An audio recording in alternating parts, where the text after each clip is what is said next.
what's the toughest freshwater fish? 50-pound muskie? No way. Flathead catfish, you say? They're cupcakes. Let's join Dan Sura in pursuit of North America's toughest freshwater fish. Yes, Ron. Have I got an assignment for you? What do you got? Alligators. Alligators. Alligator gar. Good luck. Alligator gar. Ron, but I don't know anything about alligator gar. So, those were Ron's marching orders. Now it's time to go for gar.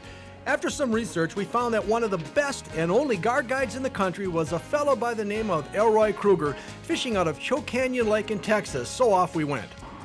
Elroy turned out to be one of the most knowledgeable anglers around. His weathered features betrayed the years he spent chasing these and other fish in the Texas Hill Country. Why gar?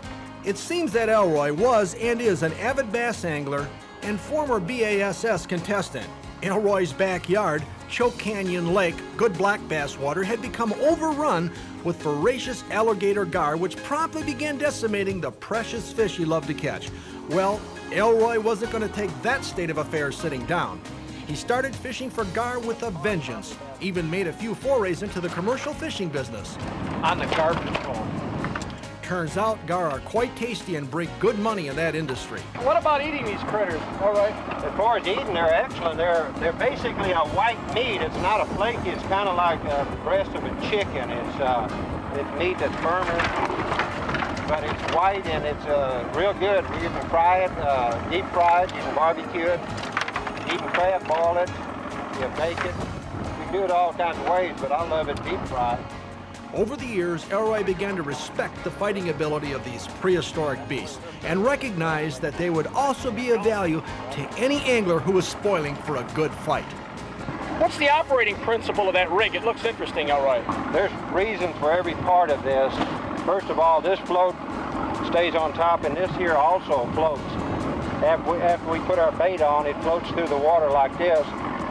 What happens, the gar picks it up and chews on it and swims with it real slowly. If he wants to go down, this will tilt down without hardly any pressure. This has kind of got an angle. It won't put any pressure on the line, on the stick or the line. This allows the gar to be able to swim along and go up and down as far as 7-8 foot without feeling much tension at all. And then, see, at the end of the stick, we put some braided line. Then we go with some wire here, cable, to prevent the teeth from cutting it, and then we go with a 12-aught hook. The larger hook, when they start chewing on them, we have some that get hooked by. So you're harvesting them when you're catching them. They must pull pretty good on that short stick. Right. When they get on when we find them in the morning, they'll be running. The stick will be down, and this thing will be bobbing. We usually come up to it. We hook it with a line. If it's a good fish, we have to kind of lasso it with a line, and we use the line to play the fish down, bring it up on the side of the boat, knock it out, and put it in the boat. I imagine you could hook up a rod and reel and have a pretty good tussle, too. That's true, too. We began making the rounds in the late afternoon, setting out pop-up rigs for scaly gators. Elroy had become a true pro at this. The plan was to come back the next morning and try to handle a few of the big gar on a rod and reel, then check out the pop-up rigs for fish.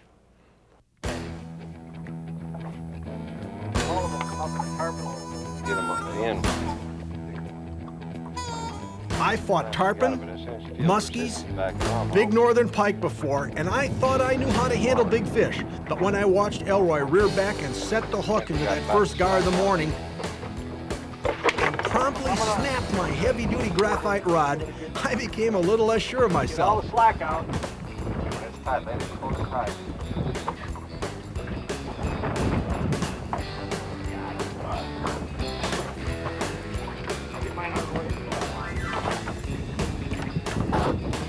Heading right for that snag. Come on, out of the snag. Oh, right in. Try as we might, we lost the first 3 big gar to the timber in these back bays. Sure, we boated a few fish on a rod and reel, but not the monsters. Tighten that loop. I think just what you said. Tighten that loop. I'll hit them a little quicker. Man, this is fun. Oh, hot.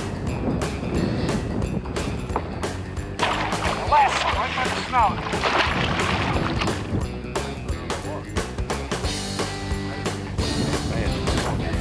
Yeah, might be tight.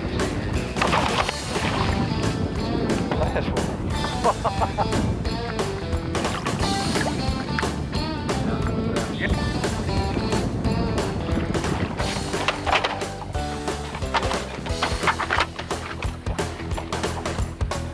Yeah, she's wrapped around there.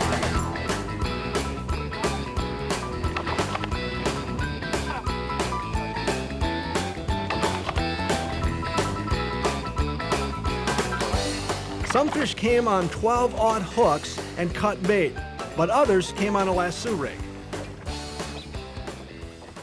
Come on around, go through this like that. That forms a loop, and then we're going to tie this onto the main line.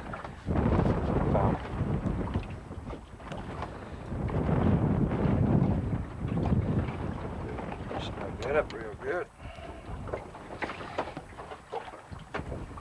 And then to keep the loop up, it can slide down. You can use a little bit of light line. I'm using a little rubber band to hold it. And that holds it in place. And if they come up there and grab it, they go across like she did there, and that's tighten her up. You can lock it onto them. Bring it out there carefully so we won't close that loop.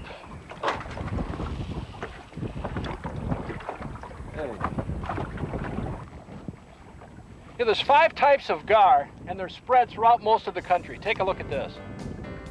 If you live east of the Rocky Mountains, there's a good chance gar exists somewhere close to you. The 5 species, the short nose, long nose, spotted, Florida, and the big alligator gar are inhabitants of large rivers, bays, and coastal marine waters. They're opportunistic feeders that eat everything from smaller fish to birds and crabs, even other gar. As we've demonstrated to you, these fish are tough to land unless you are using the right tackle. Folks, these alligator gar are chock full of really sharp teeth. You've got to be super careful in handling them. In addition to that, they're clad in a suit of armor. I mean, it's just like armor, and these fish are tough, tough critters. Elroy, how do you deal with them? Yeah, them old gar, they got a real tough shell on them, and all the teeth they got in them, and boy, they've got the whole body is a muscle. When they start slinging it around, they got tremendous power. Start handling them with the hands because their scales are tough, and trying to get the hook out of the mouth and stuff, we use these Kevlar type gloves, but without these, you get tore up and might even lose a finger or something. But they are tough, and you got to be careful. They're extremely strong fish. Elroy, if somebody wanted to come down and tie into one of these really giant alligator gar, when would you recommend being the best time of the year to get down here? The primary months are June, July, and August. The heat, as the water gets hotter, brings them up near the surface, so they're more accessible, and you can actually see them schooling and working the top and tell which areas they're in, and we fish 3-4 foot below the surface. But June, July, and August, but they start even moving as early as April, and we can fish them until about first part of November. Elroy, you can catch these things on big spinnerbait with a chunk of nylon rope. You can bullfish for them. You can jug fish for them, as you were doing earlier. What if you wanted to come down and fish with a rod and reel? What part of the day would be the most productive? Well, the gar feeds, throughout the day and especially at night, but if you're going to be fishing during the day, the primary period would be from daybreak up till about noon, and even sometimes during midday. Usually we get lots of wind here in the evenings, and that kind of mess up the afternoon fishing, but early morning up till midday. Hey, folks, listen to this. Hey, Elroy, you've caught a lot of big alligator gar. Tell me about that monster you caught that was well over 200 pounds. Listen to this. Well, last year, we caught fish up to 80, 90 pounds on rod and reel, but the largest one I caught last year was 280 pounds. Now, it was caught on a jug line, which we set out in the evening and picked up in the morning. It was 7 foot 9 inches long and had a girth of 51 inches. It was an absolute monster. It took quite a bit of strength, power to get it into the boat. But we have taken several over 200 pounds, but 280 is the biggest. You can use lots of different things to catch gar, chunks of carp or sucker, different types of sunfish, and we're using even goldfish, but be sure you check your local laws and regulations to make sure what you're doing is legal. After getting worn out tussling with gar and rods and reels, it was time to get down to the real business. And believe me, dealing with an armor-plated fish with a mouth chock full of needle-sharp canines thrashing at the end of a short rope is work that should qualify a guy for hazardous duty pay. Hey, Ron, you listening?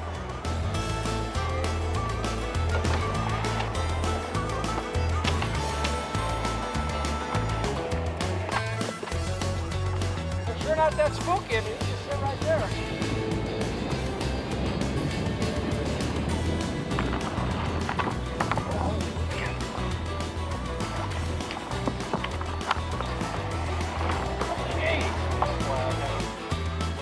Listen, these gar proved to be everything their reputation promised.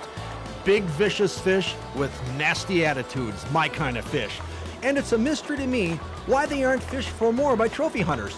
If you're looking for a challenge that won't leave you disappointed, give these rompin', stompin' gar a try. I double dog dare ya. Folks, alligator gar is one challenging fish. Fights like a tarpon, and it'll really test your mettle as an angler.